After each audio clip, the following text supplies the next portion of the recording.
Hello, listeners. This is Lee Price. This is Will Ford from Football 365. And you're listening smartly to At the Bridge Pod, a Chelsea FC podcast, although I would describe it as the Chelsea FC podcast. Magical from Eden Hazard. Kai Havertz in the Champions League final. Ivanovic! In the middle, it's just behind him. But it's tapped in by Hakim Ziyech. Matic with the ball driver. Matic takes the net off. Hat-trick hero. Cole Palmer wins an epic, sensational game. It's time for another episode of At the Bridge Pod, your number one Chelsea FC podcast. Coming up on this episode, wishing all our listeners a happy new year. Oh, welcome back everyone to another episode, the first of the year of At the Bridge Pod. I'm joined in the virtual room filled with lions and a kitten. I've got Berth, I've got Chris, I've got my cat Tom. He's joined straight. He always does. The door was closed. He knew it was podcast time. He knew. Ollie's not having a quiet weekend. He's away doing some bits. So yeah, he's starting the year off right. I've got to give him credit there. It's a Friday show on a Friday. I've run out of things to say there. But what are you looking forward to on the first weekend of the year? Oh, you know what? I haven't got much to do this weekend. I think that's my highlight because next week, or the week after, I should say, is my birthday week. And then I've obviously, with Christmas and New Year in past week or so, it's been a bit hectic. So I'm just going to chill this weekend. And yeah, that's going to be my highlight, which is very boring for the first show of 2025, but I don't care. Chris, what about yourself? What are you looking forward to? Moment, whatever. Not moment, that's Monday. Well, football's meant to be back. But then meant to be back. I love how you said that. It's meant to be -4 overnight. Ooh. And then snowing tomorrow. So the chances of games being on this weekend is getting slimmer by the minute. Are you suggesting that when we wake up tomorrow morning and we look on Twitter for what's happening and trending, it will be game off in capital letters?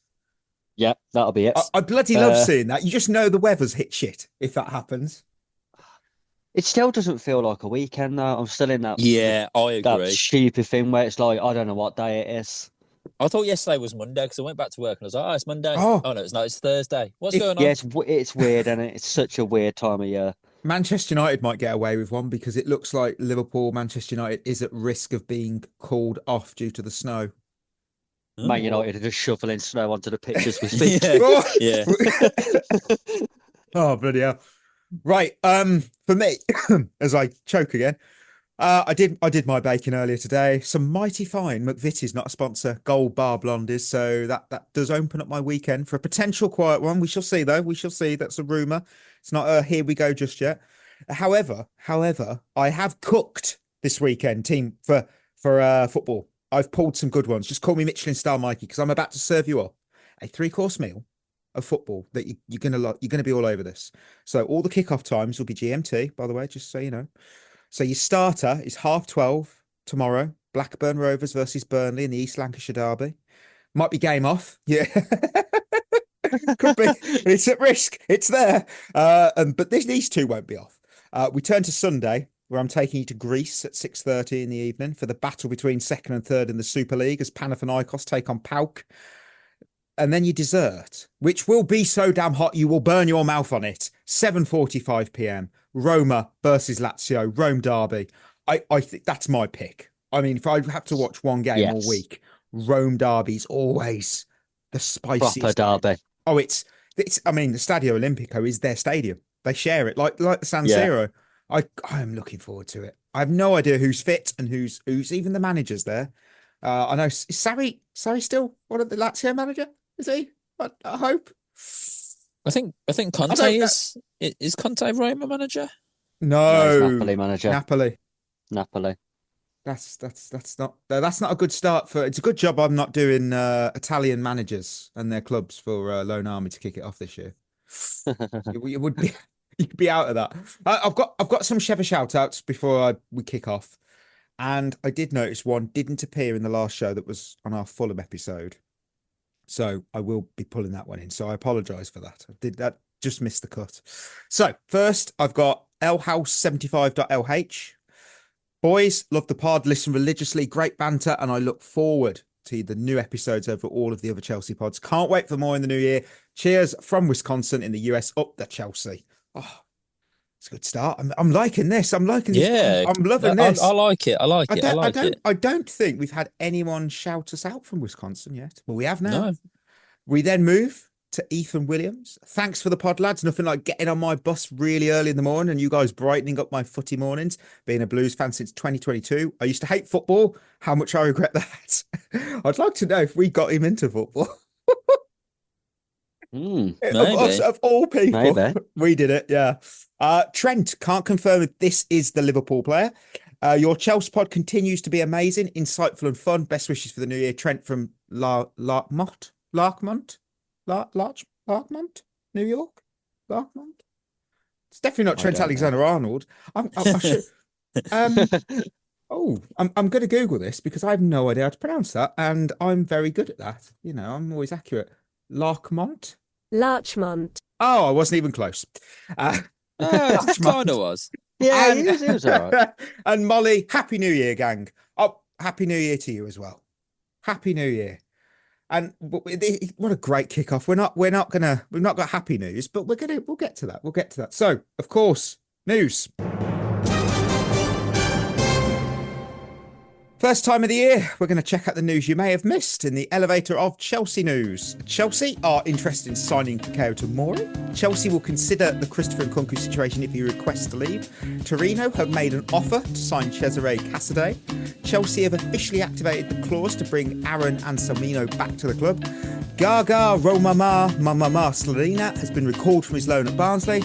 And finally, now this bit of news, this is incredible. Benjamin Henrichs tore his Achilles in the last game against Bayern Munich. And on the day of his operation, it's incredible, a kebab simply arrived at his bedside. Joshua Kimmich then texted him asking, has the kebab arrived? Henrichs thought to himself, what's going on? He ordered me a kebab here in the hospital the day before the operation so that I can eat really well again and go into the operation feeling stronger. A kebab simply arrived might be the greatest sentence I will read this year. A kebab.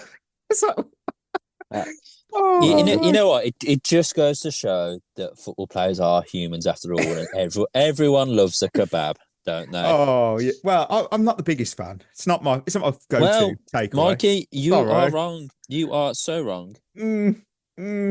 I'll say one other bit. The other bit of news I did see before we go into the really depressing bit. I saw that there's a rumour that Lincoln Park might be doing the halftime show for the Champions League final. I was like, I'm so on for this. I am so for this. I mean, it's only a rumour, and it was the Sun reporting it. So straight away, I was like, it's not happening. But I don't know. So, I mean, I do love a halftime show. I don't care what anyone else thinks. I do love them. Okay. So the big juicy piece of news that we've got to talk about, Enzo Maresca's press conference earlier today, because he said, unfortunately, there's a risk Wesley Fofana could be out for the entire season. The initial feeling was for 5 weeks, but then more tests gave us bad news. We don't know exactly yet, but it's a huge loss. Fuck. Oh, man. I mean, I know how we all reacted. Yeah, I mean, I think it's game over, isn't it, for Wesley Fofana? I mean, look, his talent is undeniable. He's a defender with the potential to be one of the best. I mean, that's why we paid what we paid for him. But the harsh reality is his availability and his lack there. I mean, his lack of availability. There it goes. What did Ollie used to say? Your best ability is availability. And It just undermines everything. It does, because every season since he's emerged as this big prospect, and obviously we signed him as well, he's just suffered a major injury that rules him out for the season. And it also makes it impossible for us as a club to build a defence around him, because like that chemistry, we're not able to.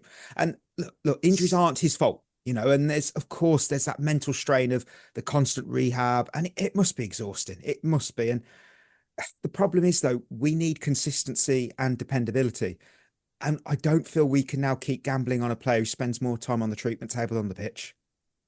Chris, what do you think? It's an awful situation. It is for both the team and for him personally. But I think it's time to cut ties in the summer. This is a player that everyone talks about his potential, but we've only ever seen him play for a year. Yeah. We've only ever seen him play one season. He had one season. at Leicester, where he didn't get injured for the whole year. And then ever since, he hasn't completed a full season. So you can have all the potential in the world. You're not going to realise any of it if you're never on the pitch. It's really sad for him, because I do think it's almost inevitable now that he's going to get let go at some point, and then he's going to have to try and go. He's going to have to try and get back to fitness somewhere and try and find another club who's going to be willing to take him on, with the risk of the fact that he's injured all the time. So it's a real shame for him from like a human side, but on a footballing side, we need more reliable players. Like we can't keep saying, well, give him next year, and then he'll get injured again, and then it'll be all right. Well, give him next year, and then before you know it, we're 5 years down the line. He's played 20 games, and everyone's going, "Oh yeah, do you remember him?" Yeah, I mean, he's played 27 Premier League games for us in 3 seasons. So, I mean, That's obviously, we're awful. including the current one because he's played 12 games. If you were to say, what about 2 seasons? He missed a whole season last year. He never was able to get on the pitch, and I can't remember. No. Was that a cruciate ligament? He was out pretty much the whole year, wasn't he? Yeah. Yeah. Like Yeah, I the think it entire was, year. yeah. I mean, for both parties, I'm with you on this, Chris. I mean, it's likely and it's slightly best to part ways. You know, a fresh start elsewhere might help him rediscover himself about that weight of expectation, because, you know, whether Chelsea are on top or, you know, like we were under Potter, there's still expectation, and there's still, you've got to be the saviour of this club, especially if we're, you know, under expectation. And I think that Chelsea can then focus on building a backline that won't just collapse every season due to a player's unavailability. And this isn't questioning his talent, because he's a talented guy, but football doesn't wait. It doesn't wait. And No. we might be having this conversation about another 2 players in the squad, Romeo Lavia and Reece James, because we rely on all, let's be honest, they're 3 bloody top class players. The thing is as well, like, the one thing we've struggled with consistently over the last couple of years, mate, 3 years, is defensive solidity. We haven't been solid at the back, and that's because we're trying to build a defence around players who don't play. You know, you've got Reece James, Fofana, Colwill, Cucurella. Only 2 of those 4 play.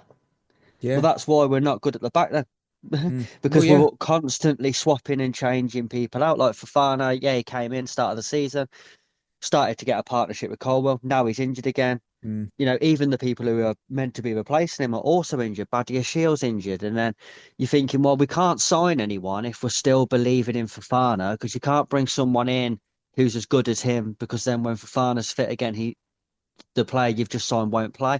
So eventually you just have to cut ties with these players and get a settled back 4 of players who are not only good or young with good potential, but who are actually going to be on the pitch. And the Badia Shield one blindsided me. I did not know he was going to be out long term. I didn't even know he was actually injured. I just thought it was like a knock, and suddenly like, oh bloody hell, he's out long term. I did see some fans did say recall Trevor Chalobah. That's been confirmed tonight. We don't have a break clause in that deal. And considering how it was before the season, it's funny because I seen that like straight away. I seen all over Twitter was recall Chalobah, and I thought, again, this isn't a computer game. You can't just go and click X on him and go, recall him.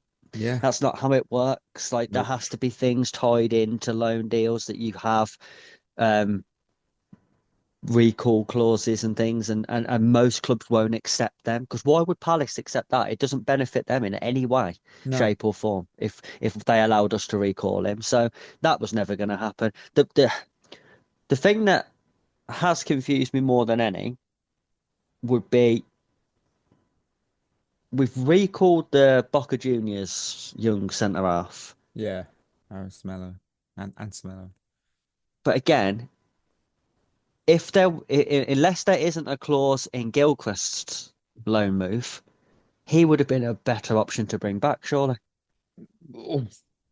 Well, you know what? I actually can see the argument. I can see the argument. Because he has got Premier League experience. He's got Premier League experience. He's been playing in the country for one. He's slightly older, so he's more experienced in that way. And this lad, I feel really sorry for now because there is a good chance he is going to get thrown in at the deep end at some point. 19 years old, coming from Boca Juniors to being thrown into the Premier League. Good luck. Yeah. Oh, it's going to be insane. I mean, he could be the second coming of John Terry. We don't know that, but it's such a risk to take. Yeah, And exactly. at the end of the day, Alfie Gilchrist isn't the answer currently. He might be in the future, but currently he isn't the answer. But I mean, he's been superb for Sheffield United. He's very versatile and he's reliable. I don't think Alfie Gilchrist has had many injuries, if any, in his professional career so far. So I think that would have been the wiser options to go for. Yeah. But at the end of the day, you've got to bed in and Salimo or whatever his name is at some point. But I think this is just almost too much too soon. And on Fofana, I think and Lavia to a certain extent is what he'll get now is he's still young. He's still young. He can recover from these injuries. He's only 24.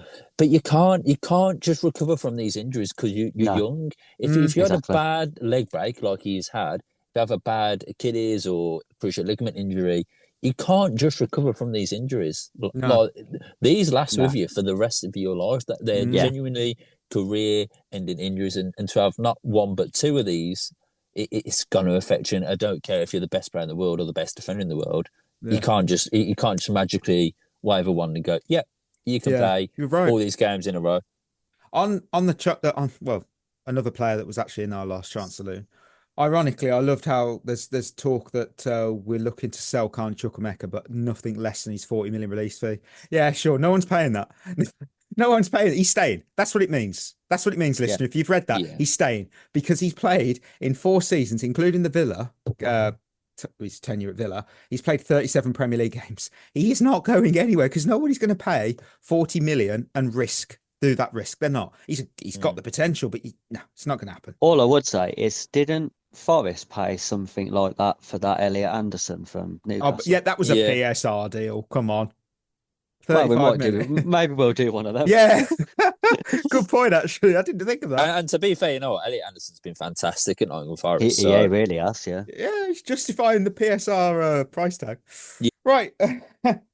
Right. As we roll into 2025, it's time for some fresh starts, some bold dreams for ourselves and for Chelsea. New year means new resolutions. So in this segment, we're going to share our New Year's resolutions for the Blues, but it's not just about us. We asked you as well, our listeners, for your Chelsea New Year's resolutions, and you did deliver some absolute gems, I must say. So we'll kick off with our own picks, and then we'll dive into your brilliant ideas for what Chelsea should aim for in the year of 2025. I usually kick off, so I'll have to. Of course, naturally, I am playing the Viking horn. I say give Philippe Jorgensen a chance in the Premier League or invest in a goalkeeper who doesn't think distribution is a Netflix series. That's my first one. Because, good one. Yeah, very good. Look, I have been impressed by Robert Sanchez, as he has been pretty solid lately. I'll give credit where it's due. I can't be harsh on him. But let's also not forget, even in the worst weather, a forecaster predicts rain on a cloudy day. Yeah, they just do. And is he a great shot stopper? Yes, he is. His distribution is woeful. And that's how we play. Whether you like it or not, that's how Maresca plays football. And those costly mistakes are painful. And Chelsea isn't here to scrap for top 4. We're not Arsenal. As for who we should sign if we were to not give him a chance, save that debate for another episode. But right now, it's about the ambition and not settling. And I don't see us winning a title with Sanchez. We might do. I don't know that, but I don't see it. I don't know what you think. No, I don't see us winning a title with Jorgensen, though. Unfortunately, exactly. Oh, I know what you mean. I know what you mean there. We could win a cup.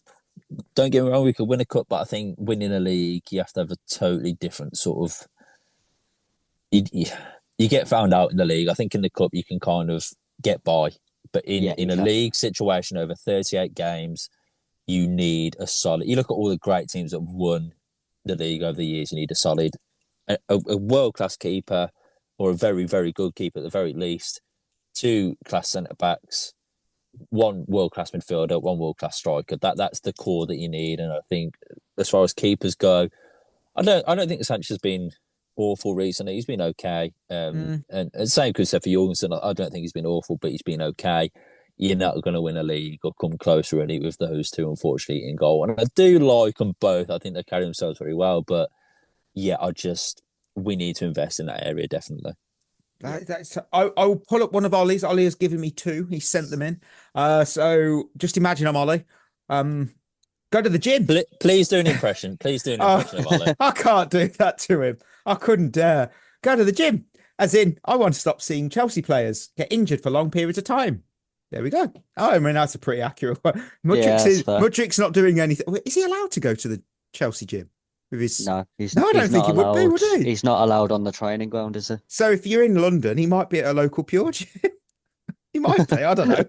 Well, Berth, what's one of your resolutions? I want the toxic atmosphere around Chelsea online and in the stadium to just be a lot better. Never going to happen. No, it isn't. But, baby steps really. I don't think we should melt down after a loss. You're never going to win every single game in a season, especially with a new manager and a young team. Yeah. I think we need to just get a grip and stop being so entitled. I know we're Chelsea, we're a massive, massive club. But at the end of the day, you got to take the past few years into consideration and all this. And we're not going to win every game. We're not going to be unbelievable every game. And let's just be nice. Let's not be negative, especially online. Online's the worst. I come off Twitter a lot of the time, or X, wherever it's called now, and it's the worst place. And yeah, you can voice your opinion. You can do this. You can have a bit of a rant if you want to. But there's ways of going about it. Don't just have a go at someone if they disagree with you or because they like a certain player and you don't. That's not what it's there for. And I think the world in general, to be fair, would be a much better place if we all just was a lot more positive, a lot more less toxic, really, a lot less toxic, and just get behind the team. And, at the end of the season, look back and go, okay, yeah, we got behind them. If they're shit then okay, we can have a bit of a moment. But for now, let's just be better in general. Yeah. Chris? I've got signed some experienced but top class players. Yeah, that's a good one. Because the problem is when you say experienced players, we signed Tosin. I'd argue he's experienced. He's what, 26, 27? Yeah. So he's experienced, but he's not top class. So it doesn't make as much of a difference. I think we need 2, maybe 3, but definitely 2 experienced players who are top 10 in their position in the world. Wow. I think if we got a goalkeeper who would be considered top 10 in the world, a centre-back, we've already got Caicedo, who in the spine of the team, who's easily top 10 best defensive midfielders in the world. Yeah. And we've got Cole Palmer in attack, who's easily top 10 best attackers in the world. So we've got that already, but the back end of the spine and the goalkeeper and the centre-back we just don't have. And I think if we did that, I think then you are looking at a team who could potentially challenge for a title. Yeah. That'd be awesome. Can't deny it. Cannot deny it. I guess that moves perfectly onto mine. My second one. Do not sell Axel Disasi this January. Now that's going to be controversial for some, but wow. Wait! You've got to hear me out on this, and you have to because it's a podcast, so you have to. Now, is Axel Disasi a bad player? No, he's not. Can Axel Disasi play right back? Absolutely not. Absolutely not. Watching him at right back is like investing in Hock 2 a coin. You know what you're going to get? You're going to get screwed over. Just stop it. Stop it. But look, why would you even... here's something that's just entered my mind. Why would you do that to yourself anyway when you've got a Champong who could play right back? I know Reece James is there, but he's made of glass. You never know if he's going to be fit. And we all know Gusto doesn't really fit the system, does he? But Disasi at right back is like a tactical cry for help. So let's just get rid of that. However, that said, let's not burn down the house because the sofa needs to be replaced. Look, Disasi is not the level Chelsea should aim for long term, but he does a job. He's decent-ish at centre back in the cup games. I would say let him stick around for squad depth until the summer. Then you reevaluate. I mean, I've seen he cost us. Oh, it's not his fault. We spent 45 million on probably Ligue 1's slowest defender. but that's not his problem. Look, I'd keep him in the B squad, far away from the right back role, and let him play in the FA Cup and the Conference League. That's sort of why I just, because we're already like, we lose players with injury and stuff. Who are we going to bring in? We can't keep bringing in youth players over and over who are going to be like, some of them might float, some of them might sink. Float, swim, even. I think for squad depth, we just keep him for the rest of this season. I would love to hear some why I'm wrong on that though. I think you are wrong. Yeah, I don't necessarily disagree with you. A lot of people will think you're wrong, but Of course they will. It's Disasi. He could literally, you type in on Twitter his name and you'll just see, oh my word. Yeah. Well, sell him now. Who plays? Yeah, exactly. I think Disasi is much better at centre back than he is at right back. He's not great. Yeah, we've lost Fofana, we've lost Badiashile, and then you can go, but we've got Cole Will, and you start naming other players. Yes, but we've got two squads. Let's be honest, we've got the A and the B team. We do need him for the cup games because we've shown that when we're on a short week, especially, we've had no Conference League games, so we've not been able to rotate over the Christmas period. We struggled. Has anyone noticed that? We struggled when we weren't able to rotate. Just saying. Yeah. That's why I don't think I could sell him. Ollie's last one was travel more. Get into the Champions League places. Granted, you can't travel more than we have in the Conference League. But let's see some prettier places like Italy, Spain, Portugal. I think warm. There won't be -10 at night. That's for sure. Bloody hell. Oh, right. Chris, what's your final ones? I've got don't sign any player with a poor injury record. That speaks for itself. Yeah, that's so true. Because there is no way we're going to be the club where someone who's injured a lot comes and then suddenly isn't injured anymore. We're the complete opposite. I've got, for fans, stop overrating players based on one or two good games and then moaning when they fall short of your new expectations. Because I think that happened with Jadon Sancho. I think Sancho had like that one good game against Bournemouth, and then everyone went, "Oh my God, he's world class! He's world class, Jadon Sancho." I can't. And now people are going, "It's a bit shit, isn't it?" And it's like, well, he had one good game, so. And then you lot started thinking he was world class, and now he's not world class. You're like, oh, that's disappointing. Like, stop setting yourself up for disappointment. Judge players based on a season. This one I feel really passionately about. This is football in general. Stop allowing referees to give warnings to players for holding before set pieces. Oh, that is honestly that when it goes out for a corner and they're about to take it, or they kick it and then the ref blows the whistle and he wants to call two players over and has a little chat about stop holding each other. Just give a foul, mate. Yeah. Just give what you say. Let the ball come in, and if you see a foul, give one. If you don't, leave it. Nobody cares about your little chat. It's the only time on a football pitch you get a pre-warning about committing a foul. Yeah, that is actually a good point, actually. And then my last one is just for us as a pod. Oh dear! Just to keep being the best Chelsea podcast. Oh yes, wow. I love never that. would have thought that Chris I would be so positive in that. 2024. I like that, Chris. That's very nice. See? Fair play. I'm liking it. What about you, Berth? To be fair, one of my ones is I've only got two left. One of my ones is a quick one, and that was actually to win Lone Army Carousel this year. Nice. After my absolute shambolic. Won't happen. My injury record last year weren't great, to be fair. Yeah, reached games, right? I'm hoping to be a bit more. I'm still youngish, so maybe if I get a few more games in my belt, I can get that confidence back. But yeah, that's more. You are Reece James. Like, everyone knows you're the best at Lone Army when you play, but you don't play. I know. Well, I love that. Fucking hell. I can't disagree, to be honest. And my other one, again, it's a bit of a simple one, really, but I'd love to see it, and I think every Chelsea fan would, to win a trophy. Yeah, that'd be lovely. Now, I don't care if it's a Conference League. I really don't. It's a trophy. It gets that winning feeling. Yeah. Yeah. You know what? I do have one left for myself. Do better. Because toward the end of 2024, I fumbled Lone Army Carousel. That is an unforgivable offence. I didn't do it once. I did it a couple of times. Yeah, and, shocking. And look, the Chris's, the Berths, the Ollies, they'd never stoop so low. They wouldn't do it. And as a host, look, I'm the beacon of trust in that game. I'm the guru of accuracy, and I am the captain of the end of show game. And I dropped the ball too many times, and I let the team down. And frankly, the Lone Army deserves better. So in 25.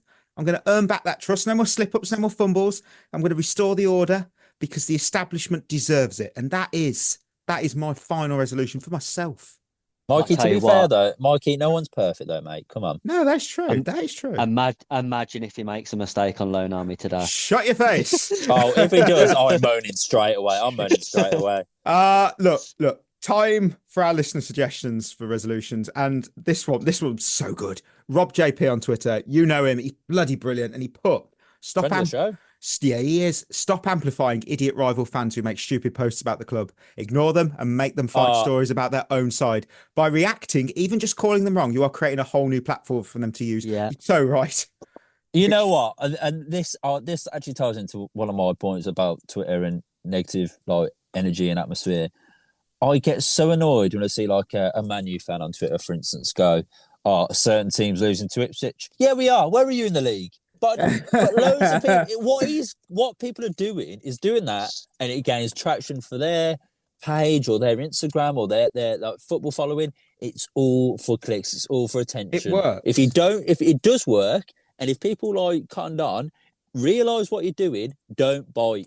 Do not bite, and if you don't bite, they won't do it anymore. I must admit, as someone's going to say, didn't you quote tweet the disrespect Joshua Xerxes getting? Yeah, I did quote tweet that because they were like, 6 goals and assists all comps and 4 goals assists for these group of ballers. That was just a lie, though. Why was Reece James just randomly put in that group? It's like that's not really his job. To be fair, though, Mikey, that's on you. Then I'm sorry. That's your fault. Yeah, that is. I'm not going to disagree. I'm pretty sure I saw another tweet about something the other day. It was like gay. Oh, it was that one. It wasn't a social media account. It was the Footy Insider when they said about João Felix bids farewell after confirmed Chelsea exit news, and I'm like, that is the worst clickbait ever because it was Chelsea ace João Felix has taken to social media to say goodbye to Hilario, who has left the club. What is that? What is that mess of clickbait? That's awful. Oh, shocking. Right, Harold Saylor, get the plans for the stadium expansion move. Agreed, published and funded in 2025. Yeah, good. We keep forgetting about that. Keep forgetting about Stamford Bridge. We'll never move. I'm not that eager to move, to be fair. That's why I'm not that bothered. I don't think. I can't. Yeah.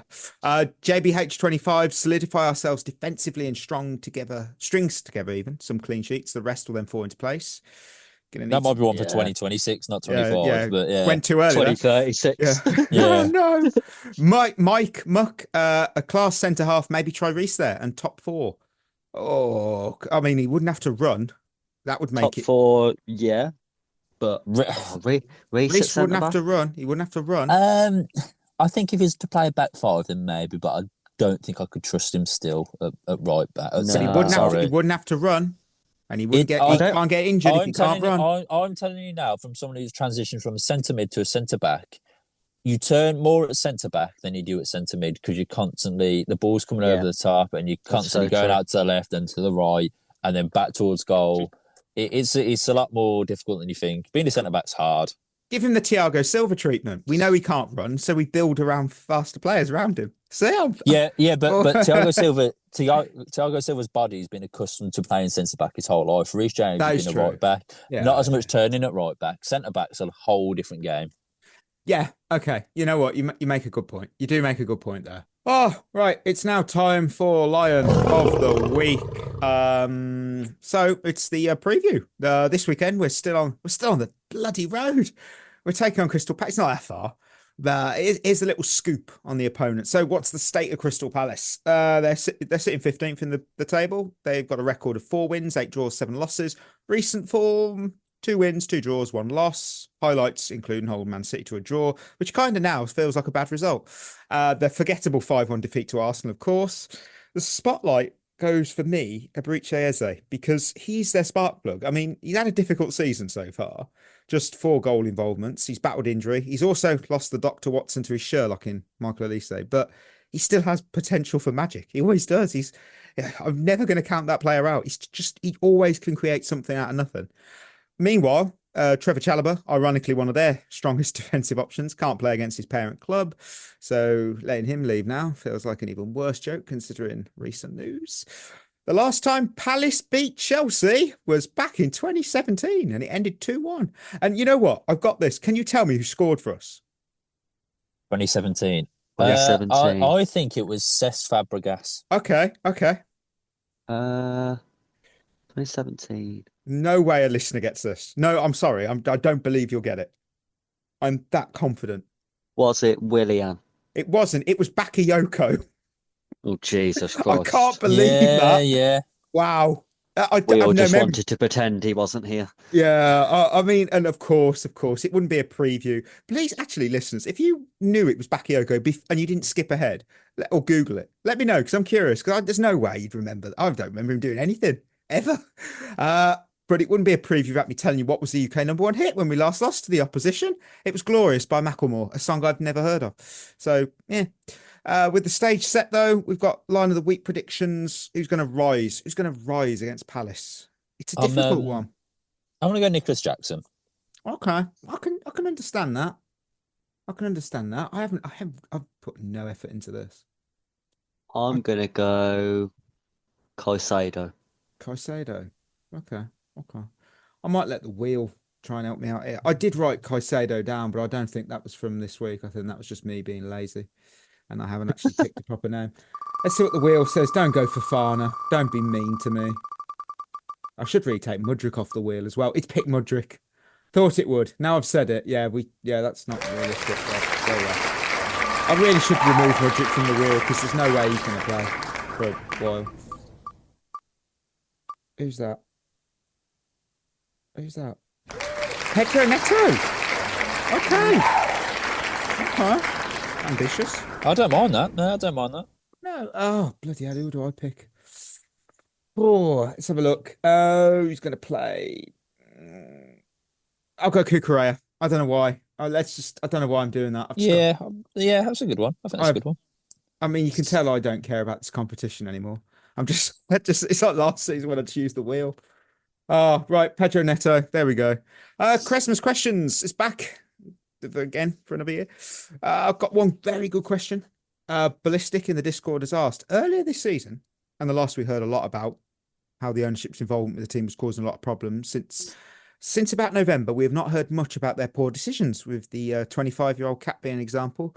Was this just a case of the fans being disgruntled about the team's poor results, or has there been a shift with ownership involvement and management's autonomy? Whoa, it's a good one. Positive results always make people positive. Well, it's tough. Also, though, when you get positive results, it's kind of evidence for them to say what we're doing is working. That is true. So you're not going to football's a fickle game, isn't it? It's a very fickle game, football. When you're losing, it's the managers or it's the chairman's fault. When you're winning, it's also it's on them as well. So, I mean, at the minute, it's obviously the owner's fault that we're so shit, and it's not working. Yeah. I think that is the thing because you always see when we lose a game or we have a result that's not the greatest. You see an article pop out because they hold them back. They hold those back for negative because they know it's like, it's perfect. You're not going to go, look at this positive article. Well, after a bad result, it doesn't happen. You never see it. It's just the way of. I think that's just the media. I think that's just what. I think it's a bit of both. I mean, maybe the owners have been a bit. I don't know. I do feel like the media will always jump on negative. That's just. I don't think that's even exclusive to the UK. I think that's the globe. I think negative stories always drive clicks, don't they? I think the transfer window's been shut as well. That is also true. So it'd be like if the ownership did something stupid this month, like selling someone who everyone agrees we shouldn't be selling, then we'd be right back where we was. So I don't know. I think I actually, this could be controversial. It could be a hot take. The first one in 2025. I really don't think. I think their recruitment, for the most part, has actually been pretty good. Which could be. I mean, we've had more hits than misses, I think, personally. Yeah. Especially in attack. I mean, look, Cole Palmer's been unbelievable. Jackson's been really good. Carousel has been really good. Cucurella's been fantastic the past couple of seasons. Yeah. It's not been awful. I really don't think it's been as bad as people make out. You could also argue that the other two players we wanted was Samuel Marodion and John Duran, who are both very good for their new clubs. Or obviously still Villa, John Duran is, but they're very good. So you've got a point. Yeah, exactly. What to consider. Very true. Oh, okay. We're going to wrap up with our end of show game. First time this season. I'm going to lose, and the board has been reset. We've got zeros across the board. Chris still has the 2024 title. And this is actually from last week because obviously we didn't have enough.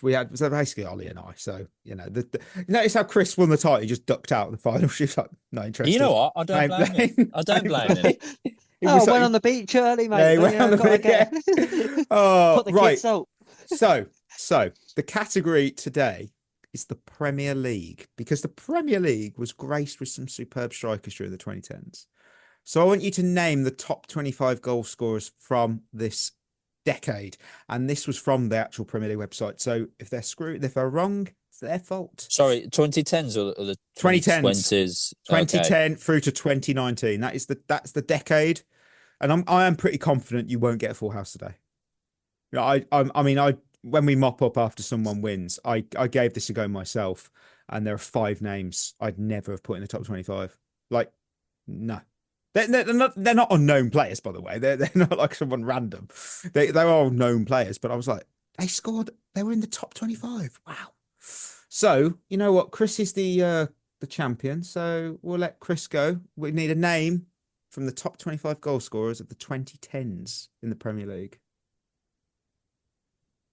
Harry Kane. 143 goals. He's on the list. I'm going to go for Sergio Aguero. Sergio Aguero, 180 goals. Van Persie. Robin Van Persie has got 96. Ooh. It's not a lot, actually. Wayne Rooney. 102. I'm getting bored. I'm not pressing the button now. Jamie Vardy. Jamie Vardy has a total of 103. Ooh, more than Van Persie. Mad that. I want to go for Romelu Lukaku. 113. That's a good shout, Beth. Thank you. I'm struggling a little bit now, to be honest. Where's this thing? Excuse me. Mikey? Let's go with Mo Salah. Mo Salah of 75 goals. He's in there. Oh. I want to go for this. Is a bit of a risk. I want to go for it. Oh. Eden Hazard. Eden Hazard, 85 goals. More than Salah. That says it all. Raheem Sterling. Raheem Sterling, 86. He got more than Hazard. Oh. Right. I'm going to go for Jermaine Defoe. Jermaine Defoe, 65. 65 goals. He's not the lowest on this list, by the way. Sadio Mane. Sadio Mane with a total of 84. Bit of a risk. Yeah, I'm going to go for it. Frank Lampard. Frank Lampard. Good show. Chris. Yep. Chris wins the first game of Lone Army Carousel. He's not on there. I thought he would have been on there. Yeah, No. I thought 2010 to 2020. We was doing 2010 to 2019. Huh? Oh, wow. Okay. Not enough. To be fair though, he moved from sort of 2012 onwards. He moved backwards, didn't he? Yeah, fair enough. I'm curious here. I get nervous now. Get a little bit getting shaky. Seeing how many goals he got in the Premier League in the Was Christian Benteke on that? I was going to say Benteke as well. 72. Yeah. I'm fuming. Oh, yeah, he didn't get enough. He got 10, 21, 34. He got 40, not in the list. No, he's just missed. So, I'll let you see if you can get a full house. I just don't see anyone. How many's left to get? You've got 1, 2, 3, 4, 5, 6, 7, 8, 9, 10, 11, 12, 13. Oh, Jesus. I just don't. Darren Bent. Darren Bent. Min's son. Darren Bent. No. Yeah. Oh. Young Min's son is on there. Yes, he's got 53. He was the lowest amount goal scorer in the top 25. Oh, okay. Suarez got 69. By the way, Lampard did score 6 goals for Man City, so it did take him to 46, but still not in the top 25. Daniel Sturridge. Daniel Sturridge is on there with 71. Giroud is on there with 86. You've got a couple more Arsenal players left. 3 Arsenal players, actually. Have I said Alexis Sanchez? He's not. He is on there, 63. Adebayor. No. Arsenal players. Aubameyang. Aubameyang, 54. Yeah. Oh, it's someone like He's still got one more Arsenal. Still one more player. Walcott, 66. Wow. I don't know. I have no memory of that many goals, but you've got some really big names still. Big names. Diego Costa.